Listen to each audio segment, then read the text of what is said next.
It's Unk Nephew, baby. Drop the beat. Hit that beat.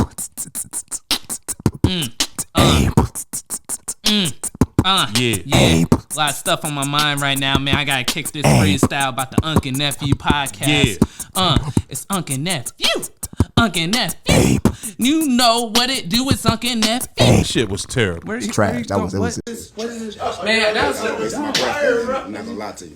What are we doing? Yo, that's a hard ass intro. What are we doing? They love it. Yeah. I want to do something different. Okay, what are you doing? All right. Y'all ready? All right, DJ, drop the beat. Hey guys, it's the Unk and Nephew show, starring Unk and Nephew from beautiful Gym City Studios in East Dayton, Ohio, home of the chickens in the alley and the heroin addicts falling asleep on the curb. Today's guest is Jesse Nutt. Now let's give it up for our fans, Unk and Nephew. They're here. Yeah. DJ was off. The DJ played it again. Oh my God, doesn't that feel? We never done that before. Yeah, Jesse. man, that was my radio voice. That was Unk and Nephew podcast, man. Unk, Ray Jackson, Nephew, Jerrel, Beamon, special guest Jesse. Now I'm gonna hit it one more time because it's to feel like I'm important. Jesse Nutt. Yeah, here we go. There you Here go. we go. Jesse Nutt. He's a comedian, by the way. We didn't mention that in the awesome intro, but yes. How are you doing? How you doing, bro? I still got a nitpick at him. Y'all wasn't ready for that. Y'all wasn't ready for the corporate intro. They're just like, Jesse Nutt, what is it, a fucking porn star? Everybody's like, Don't I win? they ready for Unk and Nephew. They ready for that little for the hot chew kid. The Thundercats love it, Ray. Yeah. They love it's the rap. It's catchy as hell, but today we had to take them back. School. We got old school cats, so we had to take it old school. You know, we sponsored by Dinner Bell, everybody. Yo, They don't know who. I'm gonna be real. I don't even know. I don't even know that don't even reference, but remember it Dinner sounded Bell. so fucking Dinner funny. Bell ham.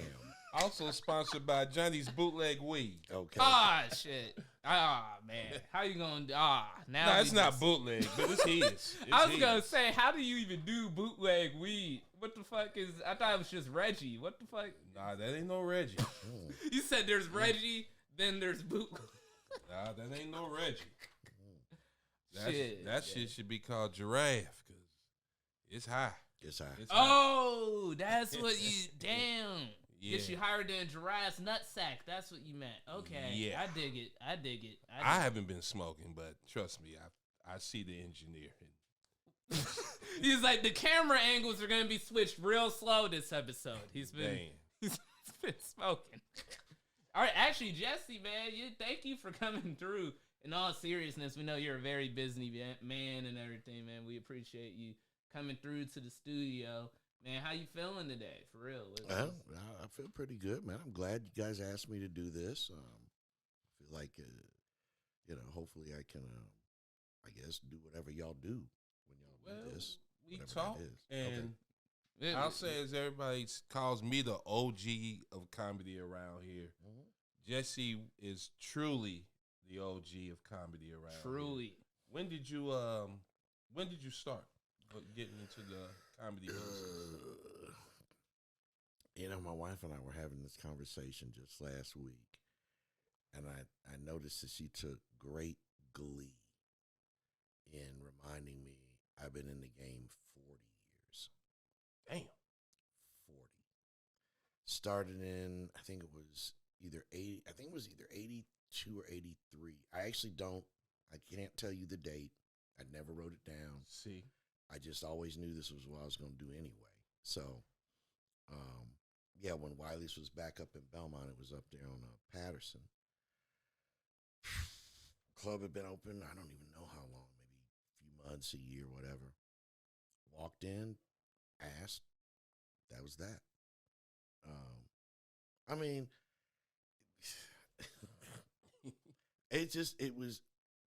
it sounds overly simplified, but I knew when I was 5 years old that I was going to do stand-up.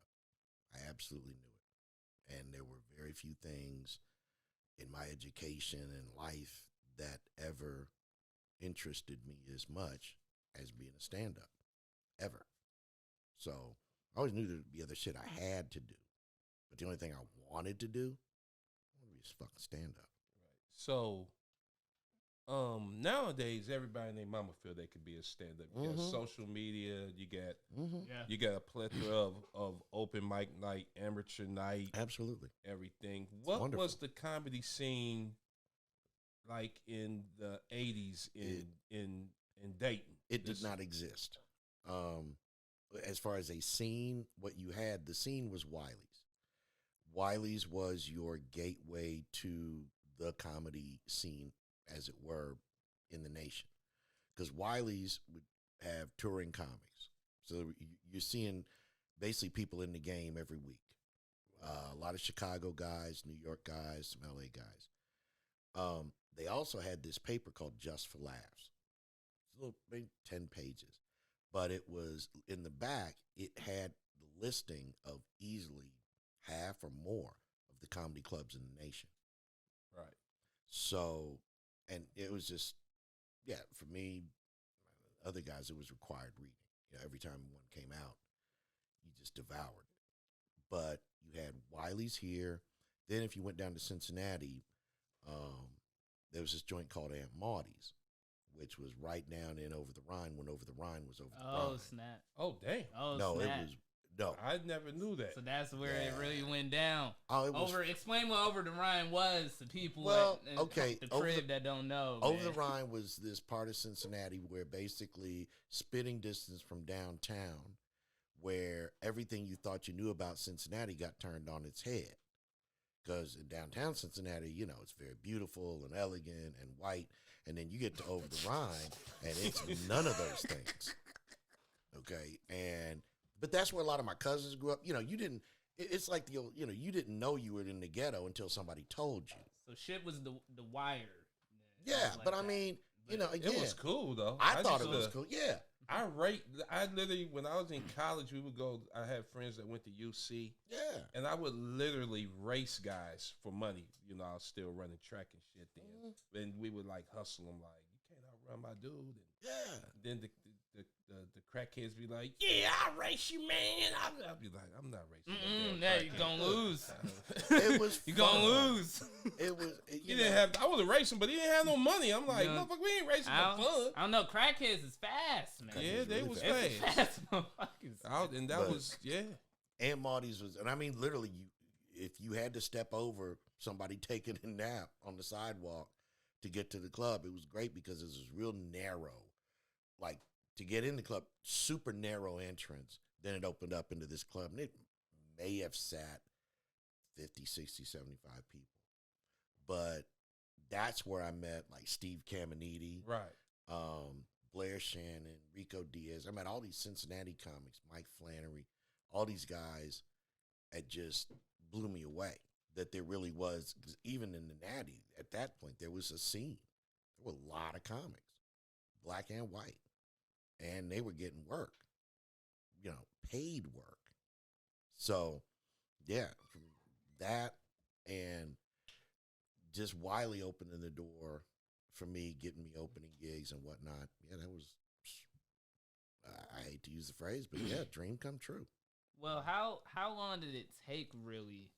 Because in comedy, especially back then, you know, things are getting in. You know, you could start doing some open mics or guest sets, Right. but like it always takes time to get established in as one of the regular rotation guys, like you know you guys are now. What I've gotten into, and like, how long was it for you till people were like, "Yo, Jesse Nutt, that's the guy. He's that guy. Go to him." Well, it's been 40 years, and I'm still waiting for that shit to happen. I don't know that it. Oh, man, you know the phone, your phone rings. I mean, you know, What yeah, you you get mean? okay. You get. I would say probably within the first year and a half, 2 years. Honestly, if I'm being really honest about it, probably in the first 6-7 months, you start getting asked. And it's usually not paying work. It's, why don't you come in and do a guest set? For me, no, the only thing that makes me laugh about that is it reminds me I had to get really educated. That's one thing I love about Wiley, the Wiley, the guy that used to own the club, is he really gave me a comics education and an entertainment education. Because back in the day, I would literally show up for a guest set in a T-shirt and some raggedy jeans that looked like I literally just got off, a shift at the trash heap. And yeah, he probably said, "Don't ever come back here like that. Come on, man. Got the gray sweatpants. You need to on. look better than the crowd, okay, or at least as good as they are." Yeah. But yeah, there's a little stuff like that. So yeah, it's probably 6 months to a year. You start getting work. You start getting What gigs. is you showing? Oh, that's before. Yeah, boy. that was Back in the day. Show the camera. Point it at the camera. Yeah. What you're showing? What is? I have no idea. Those pictures are probably a good 20. Oh man, that's at the Ray beginning. back when he had hair. Yeah, that's me when I had hair. Yeah, we A both little. had hair. Don't worry. Mm-hmm. Oh shit, you're right. Yeah, y'all both. I've never seen y'all with hair. Oh my god. Yes, we did. Well, have actually, hair. I saw that one picture of you with hair, Jesse. It was like you had the Dolomite fro. That shit was fresh. I had a liked competition afro in it. 1979. I liked it. I wish it would have been Okay. kept, man. Did you get rid of it when you started comedy, or did you keep it? No, I kept that until I graduated high school. And when shit. when I went to college, it was like, nah. You keep talking about it. The karma gonna come for you, man. This Mm-hmm. ain't going. karma- It runs good in my family. Okay. My You grandfather was 85. Hey, man. Still had the nice So did George mine. Jefferson fro around. It was So- a little bald here. So did mine. So did mine. Look, it will betray you. It's going to leave, and then it's going to return in your ears. Yeah. Well, you gotta get that's when you let blackheads get that's why the hair be there. But you only You gotta 20. get it out. You You only gotta take care of 21, man. yourself. You gotta take care of yourself. You'll You only find 21. You'll see. out. You'll see. You keep. Oh god. Oh man, he getting up. Yeah, that was. That was the lady. Like, why you out so late? That was somebody calling like. God damn it. Somebody was calling talking about. I saw that guy before with the afro. That was He fits the description. like that's you. Oh I've my been God. looking for you. Oh my God, dear Maury, I know your show's off, but I found you. Yeah, I found That him. back child support about to Okay. hit. Hey, No, hey. I mean, I don't know. I really, and I've always said, don't compare your path to somebody else's, because it may take somebody in comedy longer to really get that traction and get going. But I do believe within your first year or so, there should be certain developmental pegs you've hit. Mm-hmm. And yeah, usually within that first year, if there's something there, somebody's going to go, hey, why don't you come do my open mic? Why don't you come do this show or that show? That just kind of what happens. And that's how networking is done. And that's a big part. And you taught me that. That's a big part of, both of y'all. So I know what comedy was like when I got in, but what was it like when you got in? What, like, far as getting on stage and getting time? What was your start? Open mics were still a novelty, very much so when I started. Mostly what you had in most bars was called an open stage. And one of my, one of my nightmare moments was after I did Wiley's and Aunt Maudie's, and I'm doing them both here as much as I can. I'm still hungry for more stage time. So there was this bar called Canal Street, right? Right. Okay. Right. They would have an open stage, I think it was every Monday or Tuesday, mostly from musicians. I talked my way, basically bullshit my way in there to do 20 minutes. It was horrible. How long were you doing comedy at that point? Maybe 5 months. Okay. 20 minutes. 20 minutes at 5 Dude, months. I had 2 minutes. Okay. But at that point, I was just so happy to be on the stage. I wasn't giving it up. So, it was Well, were they listening? Yeah, Okay. which was, odd. But, yeah, it was, over and above, it was a good experience just getting on stage. But more than anything else, it just told me how hungry I was. Because, you had to drive to find open mics. So you might drive an hour and a half, 2 hours from here to get to Louisville for 5 minutes. Or you drive to Pittsburgh for 10 minutes. That was not uncommon. I remember one of my first times, because back then, with me, we were just getting, I came in kind of with the beginning of the internet, or a little bit after. Basically, social media I came in about the start of Facebook. The end of what was that, MySpace? Yep. Okay. So just so some viewers know, because some don't know at home, what is MySpace? What is MySpace was the predecessor to Facebook. Yeah. It actually came before y'all think I'm fucking Facebook. around, but there's some people If you ever heard, what was it, Dane Cook? Or, Dane Cook. He popped on there, didn't he? Yeah. Oh yeah, definitely. That's how, and they started. He was one of the pioneers of that. And I think I drove to Louisville to the Caravan to do 5 minutes, and I had some cheap ass tires, and I guess I did something good in life because I got down there, I got back. By the time I woke up in the morning, I had 2 flat tires.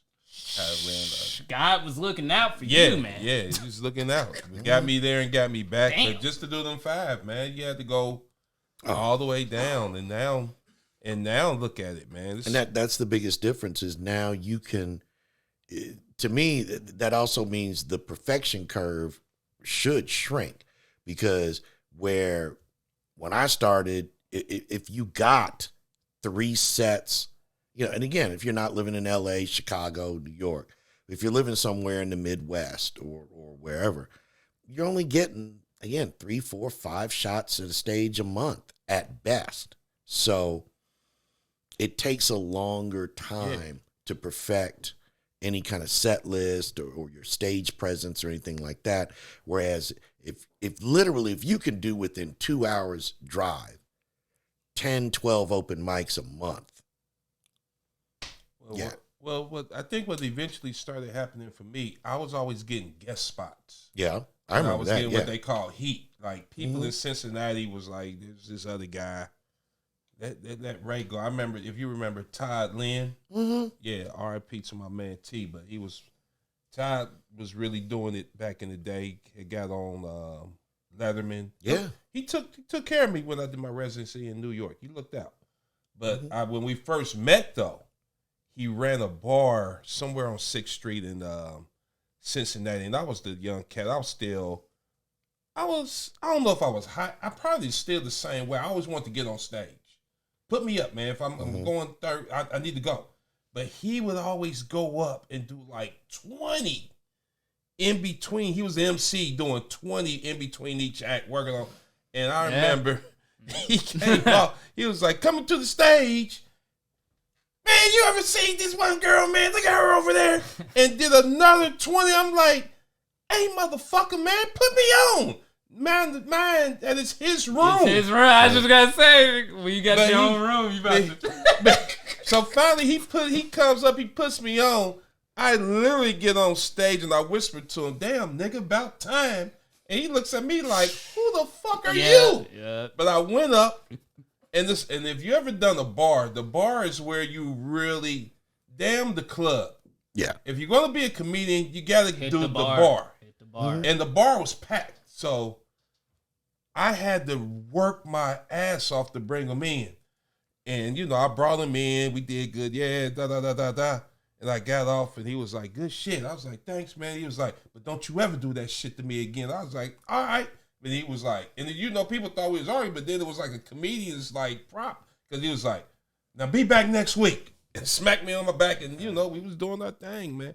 But now, like what I call it, socialism comedy. Well, for those who don't understand, this bullshit with the new age of comedy. He it's doesn't bullshit. like how there's an easier level of entry. It's not for pretty easier much level. anybody. It's an Come illusion. in and get stage time because now It's open wasting mics time. have Does it- 40 comics in some big cities. Right, and on it one dilutes, mic. It'll be like a 3-hour mic. and it's a Like comedy an dilution. intervention. No, but it Everything. dilutes the ability of even an audience to tell the difference between who actually was funny and who wasn't, because nobody's sitting through 40.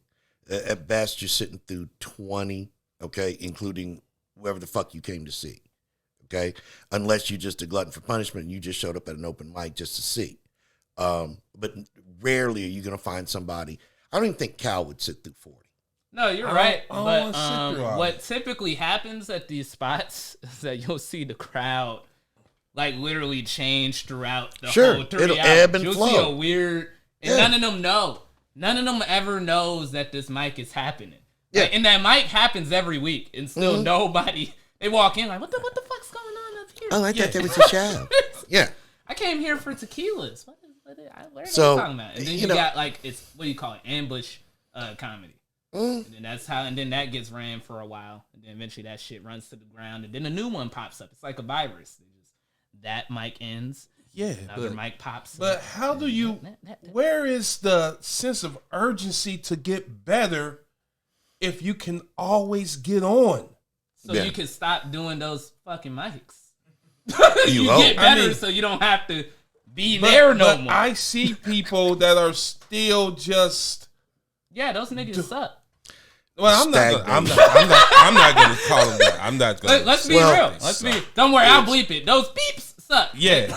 It's stagnation. And I agree with you, because you see it where you'll see comics that honestly should be better relative to how often you see them in the scene. Okay, like you've seen them now for a year, 2 years, maybe even going on year number 3, still telling the same closers, still on the same openers. Yeah. Really haven't even got that first tight 5 yet. They got a loose 5. Well, yeah, they got a real Tight loose 5 because they don't have to work at it. Again, like you said, they're Well, you gotta work at it. When I'm saying to get out of that comedy 101. hopefully you level. want to get out But of that. there's Like, no. if people want to get out and get better, they're gonna if they're funny enough. But if you're delusional, putting your like touring dates as those open mics and shit, like if that's your world, then yes, you're gonna stay there and suck. Like that's I'm not disagreeing I'm not with even gonna y'all. call You're it. gonna I'm suck. not even gonna say you suck. But But how do you push to get better? Here's my thing: are you getting paid yet? And I'm not mean like a bunch, but where's the transition for you? Because like I'll do a show with 40 open micers, but I'm gonna be in the top 6, and then I'm out.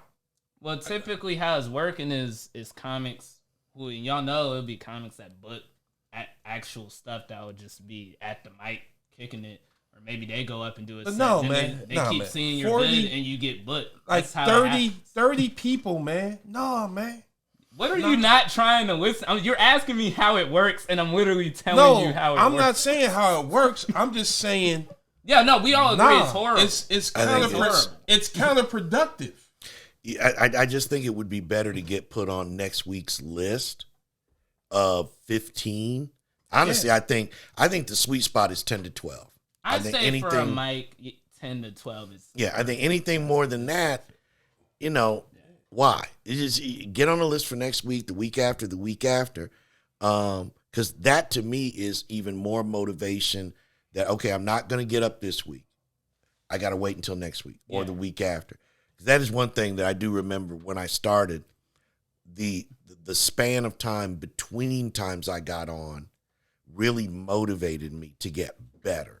I wanted to make sure that, okay, that last 5 I did, last month, that was good. It went well, but I really want to get boom. And what really motivated me more than anything else is I wanted new. Once a joke was finished and I had established that it could get a laugh wherever I did it, okay, put that aside.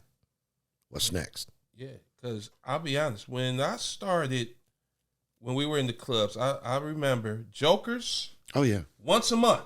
Yeah. And if you didn't, if you sucked. It's not even if you suck. You'll get another shot. Sure. But the guys that did well, they got preference. Oh yeah. For the next month. So if you think it's going to be 12, it's really about 5. Because the guys that are showing progress continue to get these looks. Well, and hold up, Wiley's used to go from Thursday to Sunday back then. Yep. Okay. And either Thursday or Sunday they would do guest spots. Yep. And there would be like 30 guys shooting for 3 spots. And you got those spots the night of the show. Wasn't no sign up. No. If Jimmy or Wiley's didn't pick you, you didn't go up. You didn't go up. You didn't get the call and put me on the list. They had to like, the owner or the manager had to like you.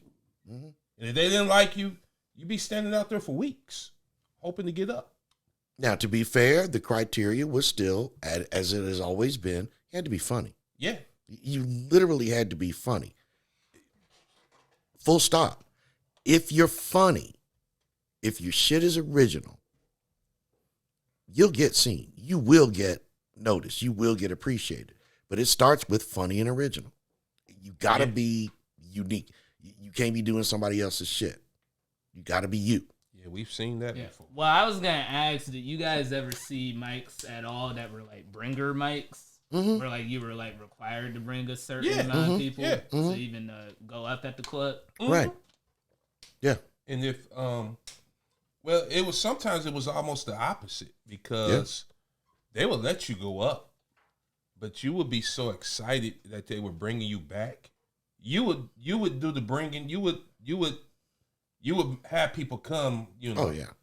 Like, and look, when you're starting, it honestly, at least for me, and I think it was for you, it's easy to get motherfuckers show up. Oh, yeah. They hear you opening for this person or that person, or blah blah blah. Man, 20, 30, 40 deep. Oh Easy. yeah, Easy. Everybody want to see this shit. Now, fast forward to about year number 5. I'll catch the next one. Yeah. Only thing they want to know who's on the show with you. That's when you know. Or they call you like, hey, can you hook me up? Bill Bellamy in town. Come on, you man. You even came to see me. Hook a brother up. Oh, come on, I know man. you can give me some tickets. I know you know somebody. You acting different now that you Hollywood, huh? Tell me one of my jokes. Mama, I see you all the time. We do that same shit. See? That's just the way it is. Yeah. Bringers, I think, I understand the logic of it. I think it also it helps young comics understand the business of this. And the business of this is still and remains, you got to put asses in the seats. Yeah. Because we could be replaced by strippers or karaoke in a heartbeat. So that's the business. You got to put butts in the seats. Because there's some comics that will say, he ain't all that. And I remember Wiley was like, well, them 200 people in there think otherwise, so you shut the fuck up. Okay. Don't you worry about it. Asses in the seats, son. Butts in the seats, baby. And that's where you see a lot of your social media comics when they get that following, man. They don't even. And I'm not taking anything away from them because your hustle is your hustle. But if you can fill up that room, they will bring you in and they will let you cut that line. And until you can't bring no more butts in that room. Yeah, because it's a business. Yeah. And so, if you've got an Instagram following that says, I'm going to be in Detroit Thursday through Sunday, and the club sells out. They're bringing you back. They're bringing you back. It doesn't matter whose jokes you told. He does skits. Can he tell jokes? Who gives a fuck? Who gives a fuck? Shit, we sold out. You got a character. You're like Disco, the joke telling dog. Doesn't matter. You're just woofing. Do you woof? Know? Wait, woof. Do you know how many? I said woof. You know how many comments chicken in the back fingers? are like, what the fuck happened? What? Even the manager is like, hey, take a look at this bullshit. What? This is fantastic. 800 people. This is genius. But most of the time, that's just what you do on social media, and you really are trying to work an act, and people came in here like, I came here to see Wolf. Nigga. Yeah. I see Wolf. I came to see the goddamn Where's the dog. dog? Yeah. What's this motherfucker up here talking about that, climate change and shit? And that's, if y'all let me say this, that's why it's important though what you're putting out online is a representation of the brand of what the fuck you're actually doing on stage though. Because if you are, let's say, Disco the joke telling dog, Disco the joke telling dog, but in real life you're like Bill Hicks on stage and shit. You talk about deep, profound. Motherfuckers done brought their kids and shit. Woof! They're like, can we I told old girl to suck my dick. And I said, woof. Woof! They go like, don't you hate it when your owner's playing catch? Am I right? And doesn't throw the ball, nigga. I said, woof. And they're like, yeah, do it. He does the dog joke. Be like, I don't even do that shit for real, motherfucker. See, and what's fucked up is y'all literally have encapsulated so many Instagram comics. Sometimes they're trapped. Okay, well, because they trap themselves and they don't have a deep enough. Okay, they don't have a deep enough quiver. Okay, the bottom line is you don't have enough material to where everything that got people to love you on Instagram. That's not what they want to fucking see live. They want to see other shit that's like it. Kind of the same, but yeah. But it's worse because I met some guys like this, bro. It's worse when you're literally someone who saw you're a comic. Yeah. And you're like, yo, I got this, like, you studied comics, right? And Sure. your whole online gimmick is fucking Disco, the joke telling dog. Woof! Woof! I said, woof. That's your whole thing, and then you get there like, so the war in the Ukraine. No, because you just shot. Hey, how y'all doing? Hey, how y'all doing tonight? Glad everybody can come out. Do the dog! Do the dog, motherfucker! Do the dog! Do it! Wait, how many comics? Come on, how many comics have gotten stuck They in throw a character? a fucking bone at you. Okay. Let's be real, because there's even some without the online thing. They're stuck in the character they came up with. Okay. Rodney Dangerfield said he ran into that because that was a persona. I'm sure he said did. People coming up to him like trying to disrespect her, like you're. I'm sure Larry the Cable Guy. Yeah. I'm sure he cries in a big bag of money every night. Yeah. But he'll be fine. You're right. Disco gets to dance. Yeah, I mean, you getting paid for He gets all the You dog getting food he paid, wants. okay? You're right. But I'm saying it hurts the artistic soul. But you're Come right. on, Come on, Okay. Funny. Come on wait. stage. Another barking again, huh? That $10 million development deal does that hurt your He's soul? like, man, I want to do a real set. They're like, nah, man, they're gonna put you in Beverly Hills Chihuahua 3, man. Come on. Like, woof! With points. Yeah. Points on the back And I'm end, giving baby. on that back end money. Okay, points on the back Yeah, end. you Come give me on, enough now. money, I'm over there Come on. like, woof! Woof. So Shit, get me paid. Shit, But- I'll come back like, oh, I'm serious now that I don't do him anymore. I say this because y'all all been in it way longer than me, but I study the game a lot, and I say if you look at the core of the game, it seems like it's new tools, but low key like the same rule book. Yeah, the rule book has not. Still there. No, it's still there. The still rules of comedy cannot change. In that, I love saying they're immutable in the sense that they can't be altered. It is as simple as first, you must be funny. Yeah. Next, you must be original, unique. And that will never play out. It's like a fingerprint. Everybody's different. Yeah. You just got to be willing to dig deep enough to find your point of view or your voice. And whether it's the internet or whether it's, people riding from horseback from city to city telling other motherfuckers jokes. The tools, they're going to change. Yeah. Tom Hanks made some movie called News of the World because I had forgotten about in the old times they would literally have people that would ride from one town to another to read the newspaper. That was like are you shitting me? Out loud. That was a profession. Out loud. They would get to your town and everybody would plow into like the saloon and you would read the newspaper from front to back. You could get newspaper groupies probably. Okay, hey. I think they should have did. I think like back in the day, like I watched Game of Thrones and House of the Dragon and shit, and I think comedy should have just stayed kind of like that. Like if you weren't funny, they just cut your head off. They just cut your head out. The real great comics are the jesters. That's what. If you was a jester and you wasn't Beamon funny, was Yeah, you died. When you bomb as a jester? Yeah, you died. They killed you. They stoned him. It's like, hey, how's that gig out in France? Oh man, I heard Darius, he bombed. He didn't do so well. So that slot's open. He ain't with us no more. He didn't do so well. We can get booked now.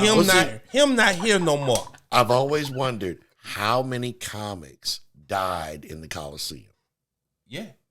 Like, how many motherfuckers thought they was going to make Nero laugh and miscalculate? Well, that's what I'm saying. Those guys, you know how you're saying back in y'all day, y'all theory is y'all were motivated way more since it was less stage time, more pressure. That means whoever these guys were had to be some of the funniest guys to ever walk the fucking earth. How are you alive every week? There's no doubt. How are you? That's pressure. With new material. They don't want to hear the same thing. Crowd work had to be phenomenal. Make it, hey, I see she didn't wash her toga tonight, huh? Fucking dirty whore. All right. Remember the night I bombed at the one club? Sporties? Yeah. Don't bring up the name. Damn. Don't say the one club with a question mark at the end. Yeah. Like, I'm going to search in my brain. Yeah, motherfucker, you smart motherfucker. We'll do a cut. Motherfuckers Google and shit. You just said the name of the club. It could be anywhere. It could be anywhere. Right. It could be anywhere. Yeah. It could be anywhere. Okay. Yeah, bleep that. Just bleep that part. Beep. Yeah. And Jesse, I walked in there and it was like in the middle of COVID. Okay. And it was in the middle of I don't know. Breonna Taylor happened too, Breonna Taylor. The verdict just happened. I was on my old Power Black shit at that moment. He was on his Umar, man. He was just reading articles. But I had already went in there and I was like, I can't win this shit tonight. I can't win tonight. And I went in there because I knew. You can feel it, man. You can feel it. You can feel it. And I went in there and I did my bullshit and that bullshit did not hit. But I didn't piss nobody off and I was like, that's a win for me. And Jerrel was still like, man, you didn't get him tonight. I was like, it was fun. It was like seeing Tyson get knocked out. No. But when you saw the other guy go up, and he tried to do the crowd work and all that, and he pissed off the wrong person, and they was like, cut his mic off. Because I was like, yeah, he runs the club. And it was just like, and I was like, I knew my shit wasn't going to work anyway. And that's the thing. You have to have self-awareness in this game, too, to where I ain't going to win tonight, so I'm going to get through it. I wonder, does he remember? I'm betting you do. I remember one show we did together where I laid a colossal turd. Okay. When we was out in the country club. Yeah.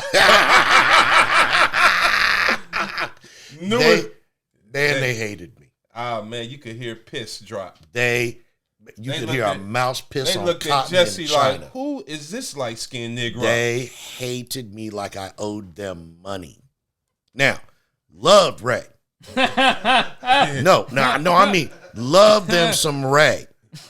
Could not stand the sight of me. You should have did the disco, nigga. Dog, there wasn't shit I could do. I think the only thing that would have made them clap is if I had died. Y'all keep on filming. stage. I gotta pick. That they you don't hated want us to pause for you, man? Nah, that's what makes the show beautiful. All right, go take your old man piss. Go do your thing, man. I swear I hope you just... But you know his stream hurts him. You know it hurts him. When that stream comes. I mean... Go see a doctor, Ray. All right, let's keep talking. That was one of those shows... That was one of where it's like Ray said, I knew going in it was not going to work. I just knew. You just catch the vibe that they're just not going for you. They're just not. Yeah. And then, to me, I think there's always a comic's choice in that moment. You can try and pander to that audience, go to the lowest common denominator, see if there's anything that might make them laugh, or just deal with the fact that, it's not a love connection. It's not going to happen. And then you become a professional. You do the jokes you came to do. They're not going to get the laughs they're supposed to get, but you do your contractual obligated time and get the fuck home. Well, I'm gonna be real with you right now. I'm too hard-headed before going up to think it's absolutely not gonna work. That's just never gonna be in my head ever. I'm always like, there's a 1% way. But sure. I remember when we was at a show though, where you had that same. I'm not gonna say where it was. But you had that same outlook on it. You were like, all right, this is. And you brought them into you. Somehow it took time though. It was like Oh, a I remember. master Yeah, class yeah. of seeing it. It took time for this room to get what you were on. But then when you got them, I was like, God damn it, this man is the example of persistence. And like you stayed on it. You stayed you. You didn't pander. And somehow, I think it was the confidence though. You just like, I'm being unprofessional. Like, I'm just going to do that. That, I think, and that shows a lot in when you're doing shows like that, bar shows. You wash your hands, man? Man, shut the fuck up. We're doing the interview here. Nobody ain't worried about whether I goddamn watch. God damn it. Get piss on them headphones. I see you wash my hands. All right, sir. But that's where. I swear I hope you be impotent one day. But stage presence, confidence, those are the things I think that a comic has to have. It doesn't necessarily come off the same way for everybody, but I think for us, a lot of it is just, we call it swagger. It really is. You know, from the time I hit a stage, I try to make it real clear that this is my space. 100%. I own it. And if you're into my flow, great. If you're not, still going to be me. Can't change at this point. So I do think sometimes that helps win an audience over, because I've heard them plenty of times. You know, you get to a point and all of a sudden you hear somebody, okay, that was funny. Like, yeah, motherfucker, yeah, it was funny. Yeah, when you hear that was funny, that's always the most. They don't laugh too. You hear No, because they don't want to give it up. That's when funny. you know they don't want to give it up. Is when you actually hear somebody, okay, that was funny. It's like, hey, enjoy tight yourself. motherfuckers. It's almost like they were like, I didn't want it to be. No, they don't. God And damn that to me is, I honestly think the greatest compliment is, it's almost like you walk into enemy territory and they really do not want to give it up. Whether it's visually they don't dig you, they don't like the voice, they don't like your jokes, but then when you get them and they grudgingly have to admit it, okay, you were funny. Feel good. It feels Yeah, good, it's great. It's really great because, it's not something most artists can do. Let's face it, if a motherfucker don't like your music, they don't like your music. They're probably not going to get 10 songs in and suddenly go, okay, I like that. You're right. You know? You're absolutely, and you know what? And I think Joe Rogan was talking about this, that the music's separated off. You got like a rap mic, you got a folk music mic, rock and roll comedy. Mm-hmm. There's so many different subgenres of comedy, but it don't matter. Yeah, the doesn't mic's matter. always gonna morph everyone in. Mm-hmm. A crowd's gonna like a specific type of thing, but it don't matter. We all gotta find a way to level out. And that's the thing. You have people to figure out a way to stand out in the crowd, which is a myth. Think about the math of it. There's never a crowd of comics. Okay? Seriously. Think about the math of it just for a minute. All right? In the United States, there might be max 10,000 comics total. Yeah. If that. Working. Yeah. Oh, shit. Sorry about that, man. Here we go, Pop Jesse. Thanks, man. Damn, there's gonna be a lot of outtakes on this show. All in the credits, baby. But what people, what a lot of people, comics fans, how good was that shit. weed, man? God damn, It was really good. How man. good was that weed, sir? motherfuckers' age is showing dramatically. God damn. That shit Here we look go, like, man. Shit like a motherfucker look like a Jenga puzzle to him and shit. He didn't know what he was doing. Huh? It was good weed, man. Jeez. Bootleg Look, weed. I'm All a right. great writer. My motor skills suck. But the thing about comedy is, I'm sorry. Jing. When you said Jing. Okay. I'm sorry. Okay, go. the thing about the comedy, man, that is so, it's right in front of you, but it's so underrated. It's just connecting with your audience. Yeah. Once you make that connection, you got them. You got him. And people, like, I talked to a comic the other day. He was, and maybe he'll figure it out. Maybe he won't. I won't use his name, but he was in the contest, and he kind of tried to close with a joke. And I said, the joke doesn't connect with the audience. You've got to be able to see that off rip. Like, And like I tell comics, like if you want to do current events, that's cool. But you will have to continue to do new current events. Yeah. You can't hold on to an event 4 or 5 months. Best comedians have blended some current events along with what we call timeless material. You gotta have it. You gotta have it. You gotta have that stuff that you could tell 5 years from now, 10 years from now, and the joke does not age. Because honestly, the subject matter doesn't age. Yeah. Like, you could do a joke 20 years ago about an open relationship or open marriage. And you could do the same joke now, and all you do is add the word poly. And if the punches are right and the premises are right, it's going to kill. Okay? It's timeless. You could talk about relationships. And if the joke is constructed right, you don't even necessarily have to give away to the audience whether you're talking about a gay, straight, or trans relationship. Yeah. It's just about two people that don't agree. Yeah. Timeless. The shit will always be funny. But yeah, I do a lot of current events shit, and that's the kiss of death is the fact that every time I write a current events joke, I know it comes with an expiration date. Yeah. Yeah. You can only tell it so long. And it's almost worse if it's really funny. Well, how long were you telling that one? You had a bit about Papa John's saying the N word. How John long were Slatter. you doing that? I did it about 2 years, 2.5, 3 years. That'd be hitting. I love that joke. I love that joke to death. And if I could reconstruct it to make it more timeless, I would, because I love that punchline. I just love saying that shit. The police they'll bring it back for you. Yeah, I'm sure. Don't worry, racism's not going anywhere. You can keep believe that. I was gonna say real quick, rewinding back to you talking about the club in Cincinnati you would do. Yeah. And then you were here at Wiley's. What was the name of the club in Cincinnati? Aunt Marty's. Aunt Marty's. So Aunt Marty's in Over the Rhyme. Yeah. So I'm assuming it was like an Over the Rhyme type of room, crowd, or what was it like? No, this was mostly, other than, let's see, Blair Shannon, Rico Diaz, myself. I'm probably missing somebody, but there weren't that many comics of color even back then. The majority of comics were white guys. Yeah, so the majority of the audience that was coming in there, even in Over the Rhine, was white folk.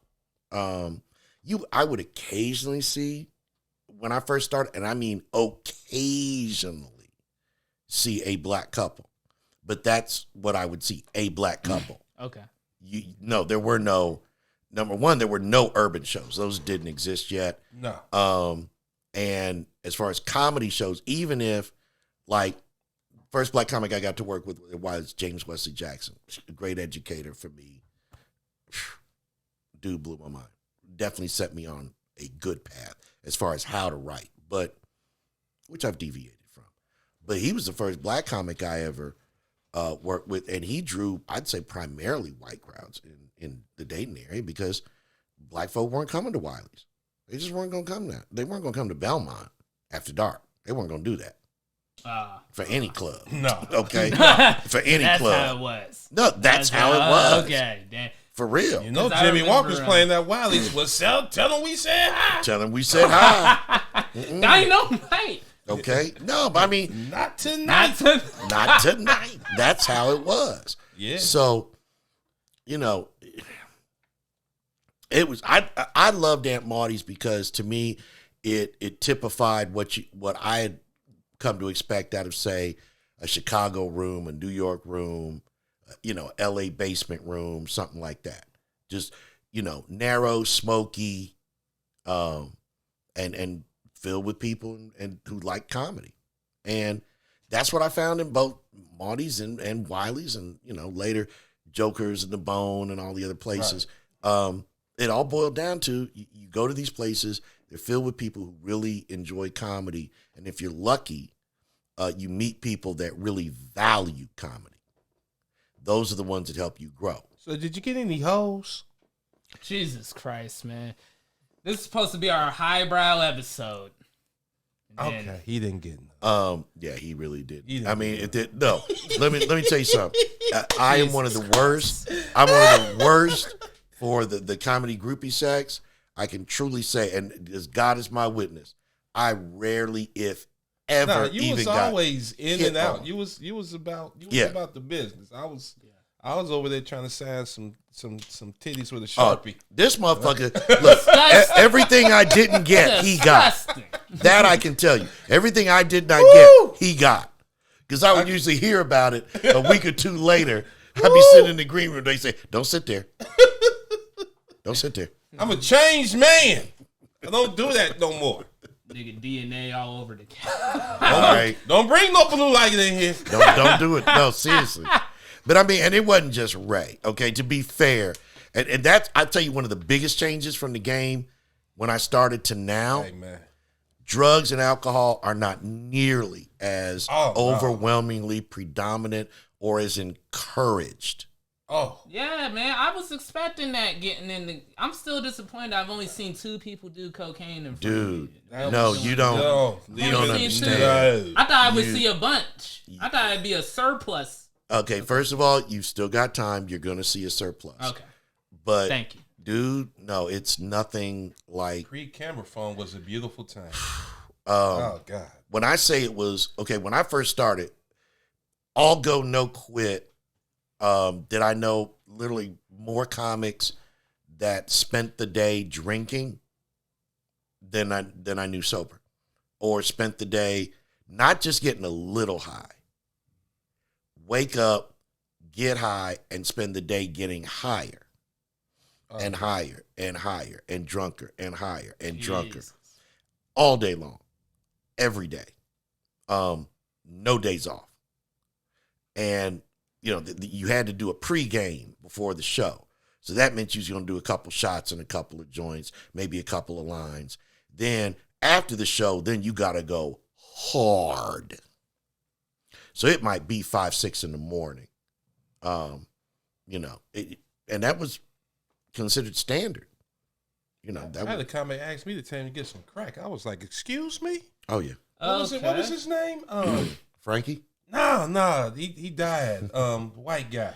Oh, Foxy. Yeah, John Fox. Oh my God, it was the craziest. Oh, he's on the wall at the club. Yeah. Oh my God. Oh, yeah. Him and Witherspoon were like real cool. Mhm. So we did the show and then we rolled out and hooked up with Witherspoon that night, and we partied for a while. I was like, these old motherfuckers is getting it. Yeah.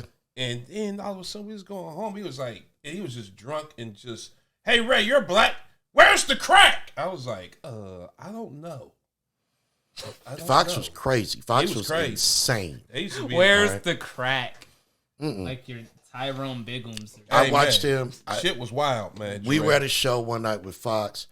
He got a 14-year-old girl to flash the audience. Okay. All right. This is the last episode of the Unk Nephew podcast. Hey had a man, we just wonderful telling you what time. happened back in the day. It literally was insane. It was insane. And he would do a show. It would be like a TV show. It was just a rerun. It was the same exact show. Oh yeah, every time every I saw time. him. And the crowds just. Two still- firemen are butt fucking in the smoke field when building something, And they loved him. and they loved that They shit. loved him. Absolutely loved him. It was crazy. That's crazy. Now don't room with him because he might stick his pecker in the mayonnaise or something. What is No, this? he's going to do that. Yeah, it was wild, man. What is this? The What going is rule this? was if you were ever in a comedy condo, don't use any of the condiments in the fridge. Period. I don't care what it is. Don't use it. If it's mayonnaise, assume it's been violated. Yeah, they was into that shit. So Jerrel. someone was having sex with a Hey jar of man, mayonnaise? Yeah. they was into that shit, man. I don't They know would jerk why. off and skeet in the mayonnaise just because. Just on I the don't strength. know why, man. Just They so was when they into see that you enjoying your sandwich, they're just like, drugs and Like, what? comedians, man. I don't Yeah. know what it was about them guys. Oh, but don't think they limited it to the mayonnaise. Mustard, ketchup. Yeah. If it's a condiment, well, be real with me, man. It's be been real violated. with me, man. yeah. Have you had a cum mayonnaise sandwich on accident? man, You that's go in that's there, some other you go in comment. that fridge? No. Okay, here's no, what. did you here's- accidentally eat the kind here's you what's- didn't know the game? Did you Well, eat no. it? This is one of the first times I was ever so thankful I was raised a vegetarian. So I never had any need to eat anything that was in a comedy condo. I always brought my own food. Okay, Always. that's all. Always. We was always going to get that Taco Bell. Or Okay, something. I'm always. not eating nothing in I'm that gonna be real refrigerator. with you, man. If I was back in y'all day, man, I might mess around and accidentally. What was that? The AIDS epidemic popping off would. I don't know. The career would have ended early. That's where you gotta. I would have dated. You would have had a good guy. Would you been like that? Hey man, don't eat that shit. Don't eat that shit, man. Better get you something to eat at the club and take it back to the condo. Smart. Okay. That's Don't eat that shit. Yeah, Now, people look out for you. You know, that was the thing even back in the day. You know, comics look out for each other in that way. They always do. But, yeah, I mean, I'm honestly glad it's not like it was as far as, again, the drinking and the drugging. Oh. Because you have no idea how many incredibly talented people got burnt the fuck out because they thought that was the most important part of being a comic was all the dope and all the booze and all the crazy shit that comics do. And it's not. It really isn't. I mean, it's fun, but it isn't. And yeah, I think it took a lot of people. It took a lot of people that now these days, you know, you can be a sober comic and you don't have to do just the dry bar or whatever that shit is. You can be a sober comic and work regular clubs and at least get, I would think, general respect. You know, people aren't going to blow you shit about your sobriety. Whereas, yeah, if you'd have tried that shit in the 90s, no. How much time we got? 3 minutes. They'd have thought you was working with the police. I'm not kidding. If you was a comic in the late 80s, early 90s, and you turned down coke, weed, okay, pussy, and booze. Cop. You a cop or a Mormon or something. Something's fucked up here. Yeah. So I turned down some of that stuff, and some of that stuff I did not turn down. I've turned down everything. You can't drink anything. For the pussy. I'm kidding, babe. My girlfriend's watching. That was a joke. She know he ain't that was a joke. He I ain't turned it all down. I turned it all down. No, hey, stop. Can't drink no liquor.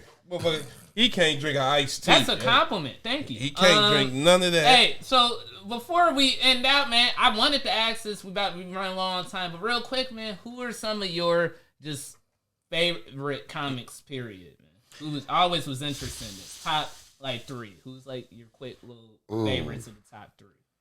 You know, to be honest, okay, long before I was a comic, I was a comedy fan. Okay. I've always been a comedy fan. I think for most people, your favorite comics are usually the comics you were introduced to or that you come up with. Okay. You know what I mean? I think it would almost be impossible for your generation to revere Richard Pryor, Bob Newhart as much as I do. It would be impossible because a big part of comedy is its relatability to your experience. Yeah, so you have to be there. Yeah, and, you know, a lot of times good comedy will date. You know, it gets older. As you listen to it, you can tell it's dated. So, to me, best stand-ups, okay, the ones that, honestly, and I still got to say, Bill Cosby, Richard Pryor for his honesty. Of course. That was a huge inspiration to me, was seeing somebody be that honest and that raw and tell truth. The album, That N-Word Crazy. Oh, that nigga's crazy. Yeah. Look, Wino versus Dracula is still one of the funniest bits ever written, in my opinion. Bill Cosby himself, that's special. Yeah. Absolutely one of the best things ever done. Watched. Mm-hmm. It's a tie for me between Bob Newhart and Jack Benny because... I know Jack Benny. Bob Newhart I know a little of. Well, they both had such an incredible mastery of timing. There was a way that they would tell a joke, even a bad joke, and a pause. And where, you know, I could pause, you could pause, you could pause, we might get a laugh. They would milk that motherfucking thing into an ovation just on timing. I've always been a big fan of that. Past that, then my list gets, I gotta go with George Carlin. My man. And after that, then I gotta go with some of the people that personally I really enjoyed. Buddy Hackett, Rodney Dangerfield, Dick Gregory. Dick Gregory was a fantastic stand-up comic. Absolutely. Oh, yeah. Absolutely. Dick Gregory's a legend. You just got 8 tracks all in the house. Okay, that's what I'm saying. I mean, it's just the party record. Okay. The party record days. Oh, Red you Fox. naming it all. Red Fox was my boy. Wild Man Steve. I go back to all of that because that was the stuff that I was listening to as a kid. Sneakily in my religious house. Right. On cassettes. Get my comedy shit right next to the Isley Brothers. Get that. All of that. My That's shit old school. That's the old. That's the OJs. Get my Carlin. Man, we got to get ready to wrap this shit up. Are you going to do the wrap up this episode? Hey, since let's you give did it the up intro, for, or let's give it up for Jay. Jesse Nutt, everybody, Dayton comedy legend. He's in my personal top. Are you on? He's in my personal top. Are you on any type of social media? Anything you want to put out there? I'm on Facebook, of course, but I'm on Instagram where I never post.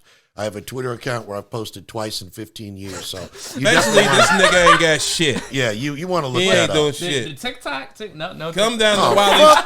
Come down TikTok. to Wiley's on Sunday. That's the best. That's where you'll see him. October 23rd. Come to the put Funny the camera Bone. Funny Bone. Okay. October 33rd. Closing the, we'll all be there. Clash of Comics. I'm competing.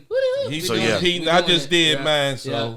Thank you, Jesse. Thank you, man. Put our platform. I in. was gonna put. I know the procedure. God it! I know this social media shit more than your old ass. Look at you hit the old man. I'm on that foot. I'm not good at my throat. Gave him a concussion. We're gonna edit that out. You gave him a concussion. All right. Thanks for watching, guys. Unk Nephew. I'm so sorry. Unk Nephew podcast, man. Yeah. Look us up on everything. Unk with a K. The Unk Nephew podcast. We're on Instagram, YouTube, TikTok, everything. Just look up singular. Unk Raymond Jackson jokes. Raymond, Insta follow Jackson. him personally. TikTok. He's finally posting Jerrel's again. comedy. It's been real. It's been the Unk Nephew show. From East Dayton, good night. Unk Nephew with our special guest Jesse Nutt. Cue the crowd. Yeah. We are out of here, people. Good night. You can go home. You can't stay here. I'll be in my trailer.